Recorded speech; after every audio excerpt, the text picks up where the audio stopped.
Laura Kuenssberg has outlined why the UK's ability to welcome Hong Kong citizens into its borders is testament to Brexit.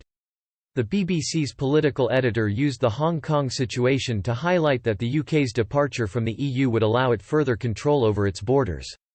Her comments follow Prime Minister Boris Johnson's announcement yesterday that as many as 3 million Hong Kong residents would be offered the chance to settle in the UK after Beijing passed a controversial national security law on the region.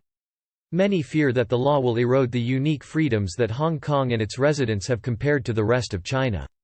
On June 3, Johnson claimed that if the law were passed, then Britain would then have no choice but to uphold our profound ties of history and friendship with the people of Hong Kong. Now, this latest move sees that claim materialized in the form of an offer for a 5-year stay in Britain to Hong Kong residents that hold a British national overseas passport.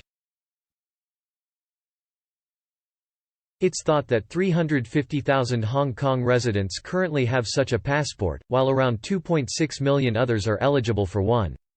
Referring to the change in immigration rules in a BBC article yesterday, Mrs. Kuenssberg said, "The decision is a testament of the principle that the UK out of the EU can make its own decisions about who arrives and who leaves."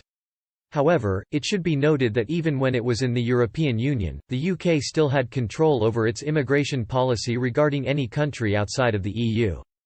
Kuenssberg also said that the UK's decision to set relaxed immigration rules for Hong Kong residents stems from its historical ties to the region.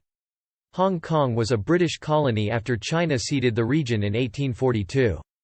It remained so until 1997, when the sovereignty over Hong Kong was once again given to China. This transfer was subject to a joint declaration signed by both Britain and China, which ensured that Hong Kong would retain a level of autonomy from Beijing rule under a one country, two systems policy.